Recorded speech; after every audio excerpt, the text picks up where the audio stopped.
Olá, é com muita alegria que mais uma vez iniciamos mais uma atividade de estudo do Evangelho através das redes sociais do Lar Espírita Casa do Samaritano. Sejam todos muito bem-vindos para participar da nossa reflexão juntos. Hoje o tema será Todo aquele que se eleva será rebaixado. É um tema que a gente encontra lá no capítulo 7 do Evangelho segundo o Espiritismo, que tem o título Bem-aventurados os pobres de espírito.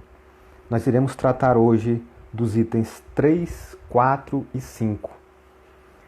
Então, para mim é uma alegria hoje estar participando dessa atividade, me juntando a uma equipe de abnegados trabalhadores do Evangelho que realizam essa atividade desde o início da quarentena, todos os dias, às 9 horas da manhã. E essa equipe dedicada e trabalhadora busca unir os corações, unir os pensamentos em torno do Evangelho para que possamos juntos aprender e enfrentar esse momento de dificuldade. Espero que o áudio esteja bom. Até agora ninguém reclamou. Deve ser porque está bom. Bom dia a todos que estão chegando, sejam todos muito bem-vindos. Bom dia, Fernanda, Mila Chaves, Nalva, todas as pessoas que estão dando bom dia, que estão chegando, Maria. Então sejam todos muito bem-vindos.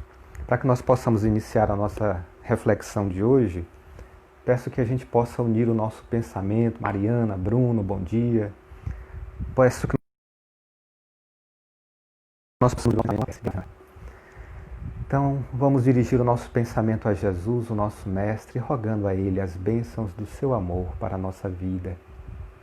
Ele que já nos envolve de tantas harmonias, Ele que já nos oferece tantos recursos para a conquista da nossa paz.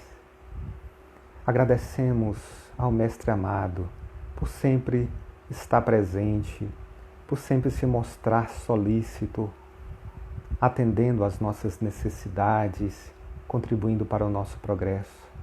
Agradecemos aos líderes espirituais que sempre contribuem para o amadurecimento de nossas almas. Pedimos forças para que continuemos nessa trajetória de aprendizado, de evolução e que o estudo dessa manhã possa contribuir para que novas reflexões sejam feitas por nós e que sejamos capazes de colocar em prática as lições do Evangelho, de interiorizar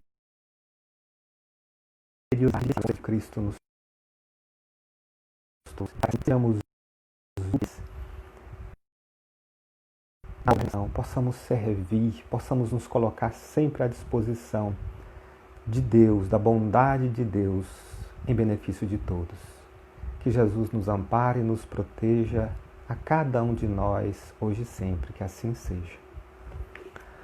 Bem, essa foi a nossa oração para que a gente inicie nossa tarefa. Mais uma vez, muito bem-vindos. Como eu falei ainda há pouco, e quem não estava presente talvez não percebeu, nós iremos tratar do capítulo 7 do Evangelho segundo o Espiritismo, que tem o título Bem-aventurados os pobres de espírito. Só que nós vamos tratar do item 3, 4 e 5, que está no título Todo aquele que se eleva será rebaixado. E começa com um trecho do Evangelho segundo São Mateus.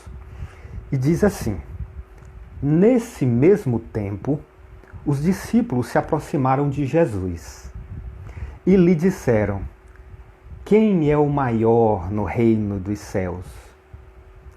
Jesus, tendo chamado uma criança, colocou-a no meio deles e lhes disse: Eu vos digo em verdade, que se vós não vos converterdes e se não vos tornardes como crianças, não entrareis no reino dos céus.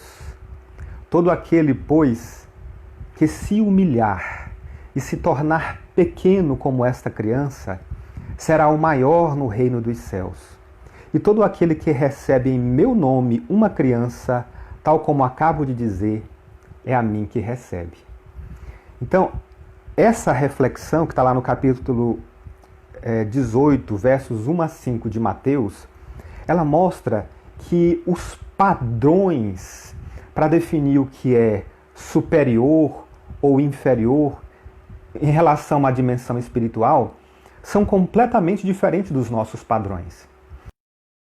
A gente define o que é superior como aquele que tem autoridade, aquele que tem poder de interferir, de decidir na vida dos outros, aquele que tem capacidade de comando, aquele que tem força financeira.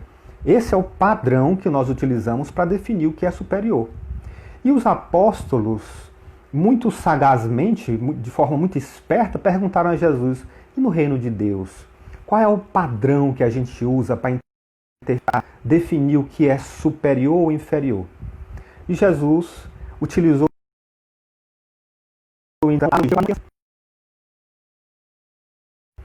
que se eleva será rebaixado no reino de Deus. Porque para alcançar o reino de Deus é preciso se humilhar. É preciso não ter essa pretensão de superioridade. É preciso não ter essa postura de se achar superior aos demais. Coisa que normalmente nós encontramos aqui no nosso mundo, na nossa sociedade, na nossa vida, na nossa tradição cultural.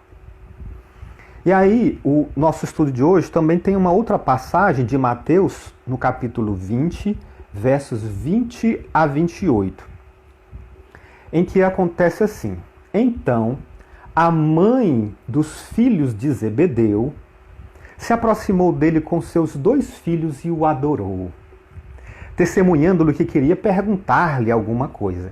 Então, a mãe de Tiago e João, os apóstolos de Jesus, chegou para Jesus com admiração.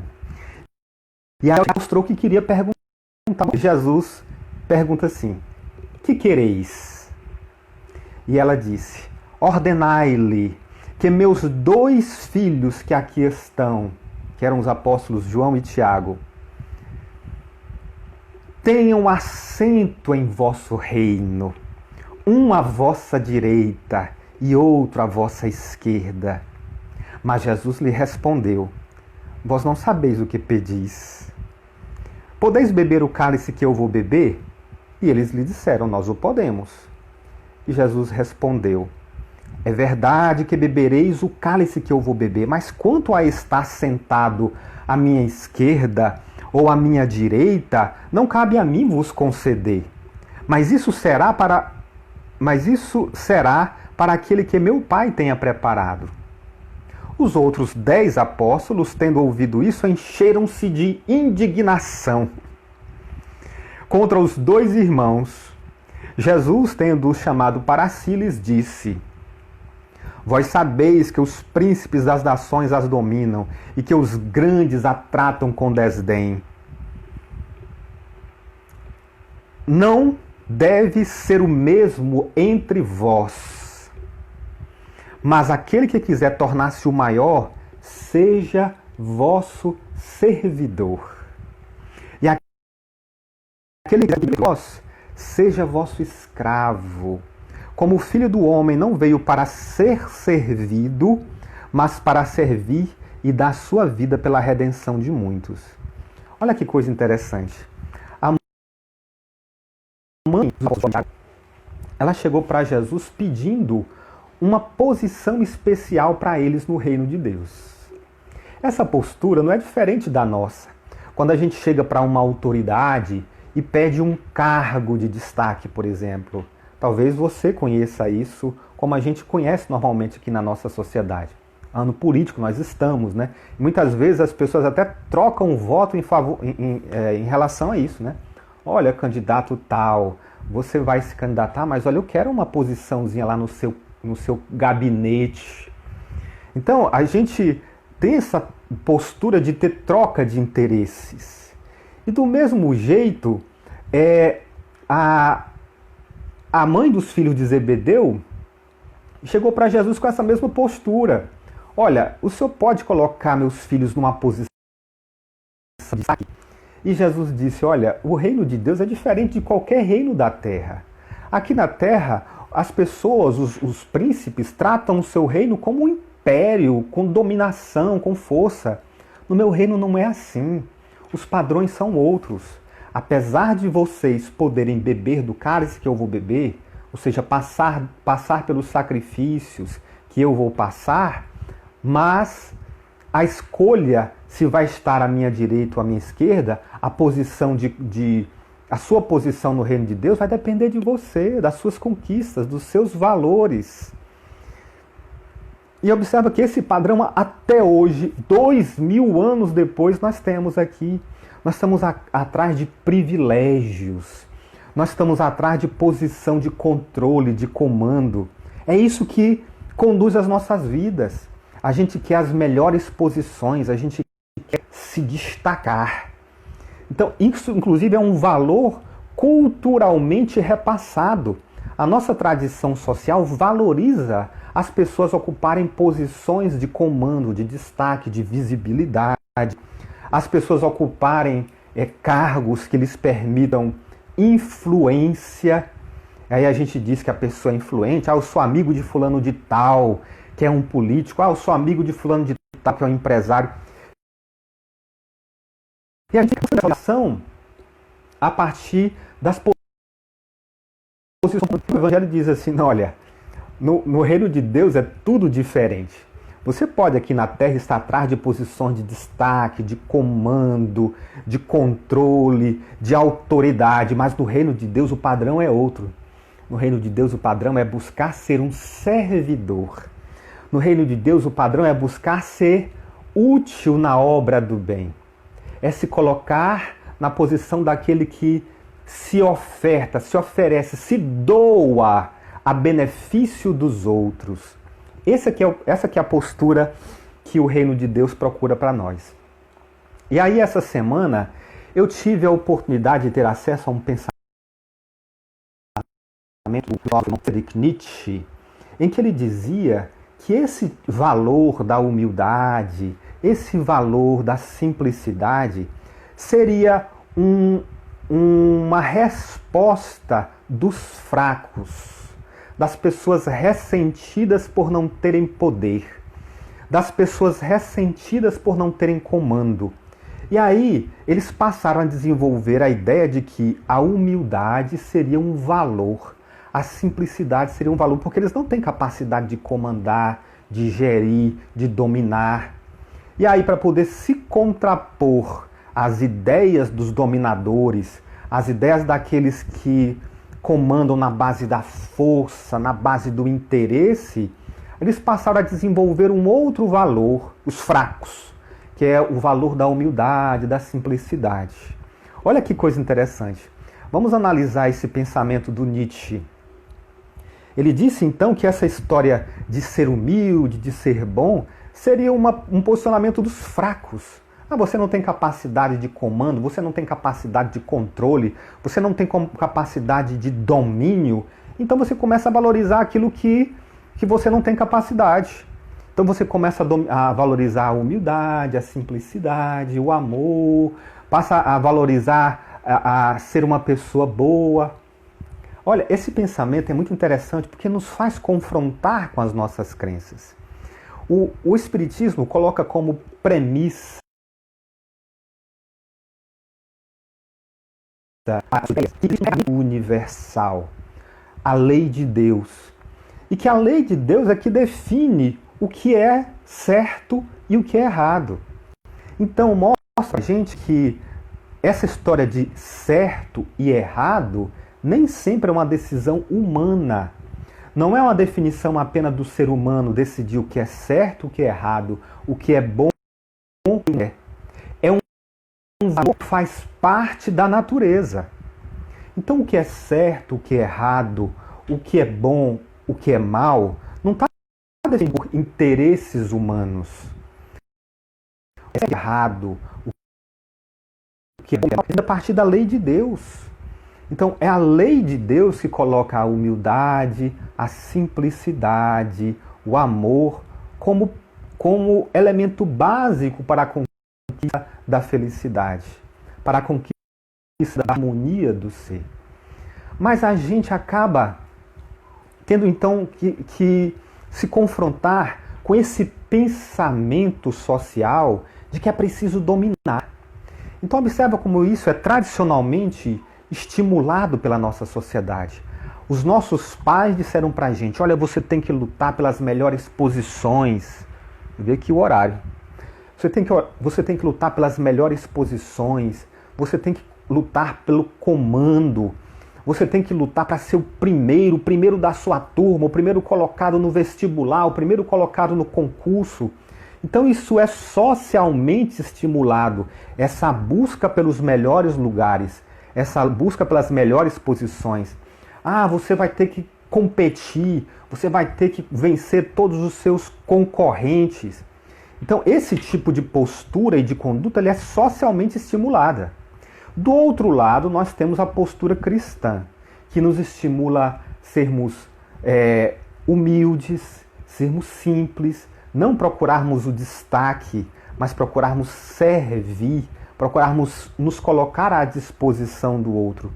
Então, são duas ideias antagônicas, são dois posicionamentos que se contrapõem.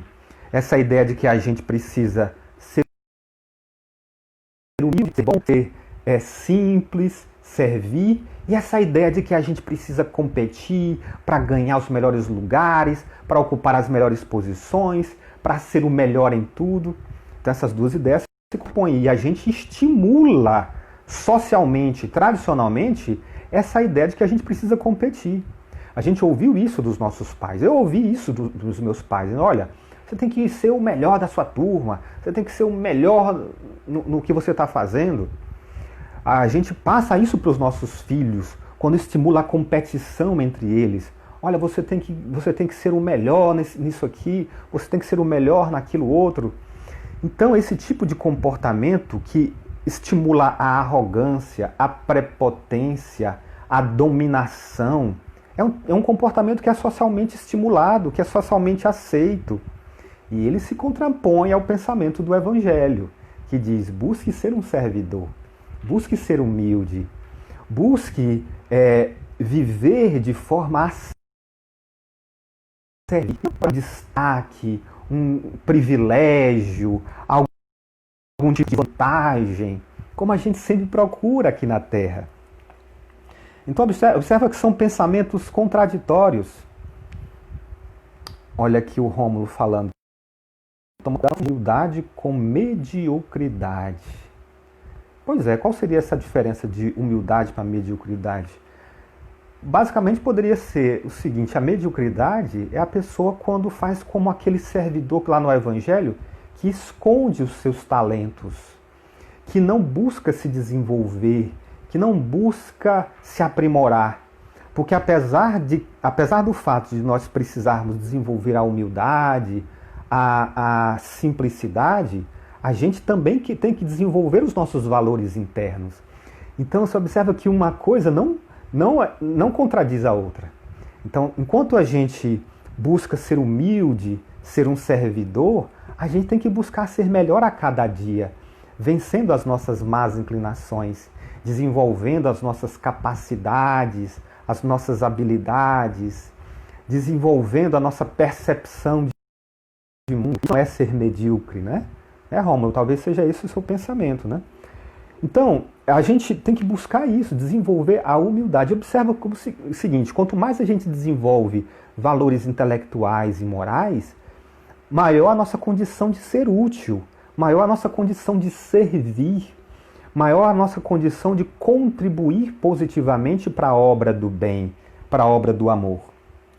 E aí tem mais um trecho aqui para a gente fazer uma reflexão, que está lá no Evangelho de São Lucas, no capítulo 14, versos 1 e de 7 a 11. Diz assim, Jesus entrou num dia de sábado na casa de um dos principais fariseus. Chegou numa autoridade, né? Chegando lá na casa daquela autoridade para tomar uma refeição, e aqueles que lá estavam o observavam como Jesus se comportava naquele ambiente cheio de privilégios, cheio de valor para o que é externo, né?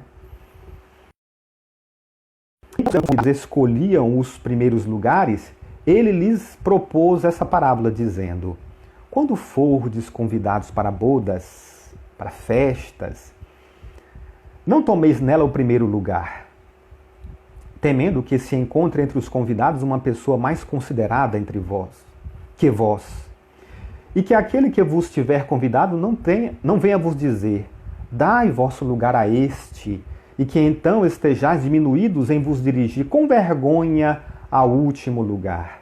Mas quando fordes convidados, ide vos colocar no último lugar. Quando aquele que vos tiver convidado vier, vos diga, meu amigo, subi mais alto. E então isso será um motivo de glória diante daqueles que estarão à mesa convosco. Porque todo aquele que se eleva será rebaixado, e todo aquele que se rebaixa será elevado. Eu acho que essa passagem ela nos faz refletir muito sobre a história que é muito comum das pessoas terem uma necessidade de valorização, ter uma necessidade de que os outros a considerem, a respeitem, a valorizem. Então a primeira coisa que a gente tem que perceber é que essa valorização tem que ser íntima. A gente tem que se valorizar e não esperar que os outros nos valorizem. Não esperar que os outros nos coloquem em posições de destaque. E isso é também um exercício para que a gente possa não estimular a vaidade. Porque a gente quer uma valorização externa, que os outros nos percebam, que os outros nos reconheçam como importantes. Ah, fulano de tal é uma pessoa boa. Ah, fulano de tal é um bom profissional. Ah, aquele lá é uma pessoa, um bom pai de família. E a gente sempre quer esse reconhecimento dos outros, né? Quando ele vem dos outros, muito bem, tá ótimo. Agora, quando a gente quer se colocar, fazer a autopropaganda, a autodivulgação, muitas vezes ilusória, isso aí é inútil. Então, se houver algum tipo de reconhecimento, que seja feito reconhecimento pelos outros. A gente tem que fazer a nossa parte, tem que fazer o nosso trabalho. Tem que fazer aquilo que compete a cada um de nós. Aqui, Grace, ser humilde desenvolve dentro do ser humano ser uma boa pessoa. É isso mesmo. Então, o fato de buscarmos a humildade, isso significa buscarmos desenvolver em nós o que é de mais valoroso para contribuirmos para o bem comum. A história da humildade que Cristo nos propõe é basicamente essa: o interesse pessoal e o interesse coletivo. Enquanto que as pessoas que buscam ser orgulhosas, arrogantes, prepotentes, elas buscam prioritariamente o interesse pessoal, querem um destaque, querem um reconhecimento, os aplausos, a admiração, a pessoa que busca a humildade, ela se propõe a buscar o bem comum. Ela se preocupa com o coletivo, ela se preocupa com o todo, e não apenas com o próprio interesse, com o próprio destaque, com a consideração que os outros venham a ter por ela. Então, basicamente, essa é a ideia-chave. Então, quando Jesus propõe bem-aventurados os pobres de espírito, aqueles que são humildes, aqueles que são simples, ele quer que a gente desenvolva o pensamento coletivo, de interesse comum, de interesse pelo bem de todos, e não a busca exclusiva de sucesso, de bem-estar, de privilégios. Então você observa que é um valor que é bastante difícil.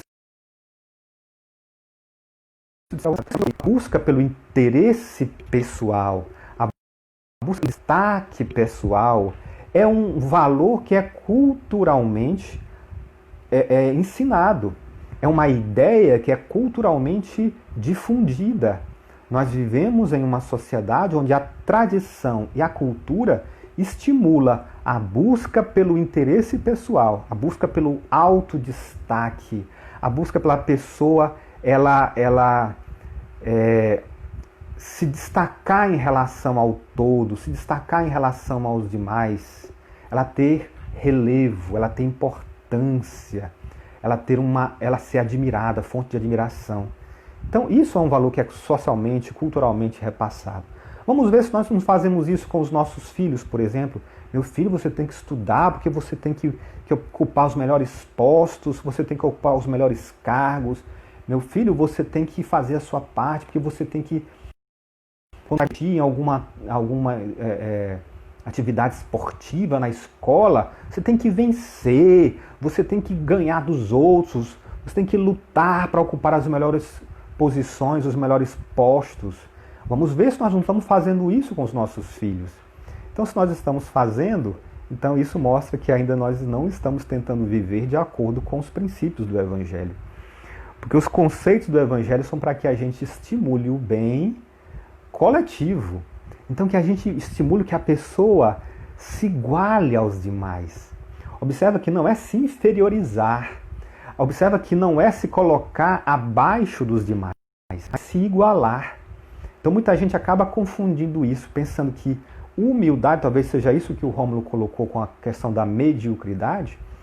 Então, muitas vezes as pessoas pensam que o desenvolvimento da humildade se faz quando a pessoa se inferioriza. E não é isso. Se faz quando a pessoa busca se igualar aos demais, se entende semelhante aos demais, com mesmos potenciais, com mesmas capacidades, com mesmos direitos. Então é isso que a gente tem que estimular. Quando a gente busca o bem comum, quando a gente busca o bem coletivo. E aí, será que eu estou falando muita bobagem? O Rômulo está concordando aqui comigo. Então, alguém mais gostaria de fazer algum comentário? Deixa eu ver aqui se alguém mais comentou. Às vezes alguém comenta aqui e a gente está falando e esquece de olhar os comentários que estão passando, porque às vezes desconcentra se a gente ficar olhando. Então, é isso que a gente tem que buscar.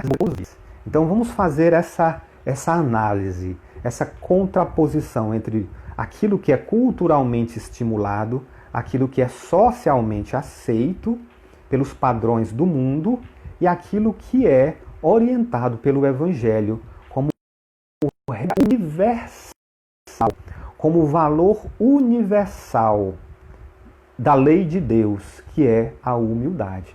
Então, qualquer lugar do universo, para onde nós formos, como moradores do universo que somos, nós vamos ter que desenvolver o valor da humildade, desenvolver o interesse pelo todo, desenvolver o interesse pelo coletivo e não buscar apenas o interesse pessoal, destaque próprio.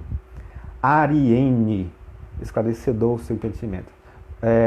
Grace, você está sendo objetivo. Muito obrigado.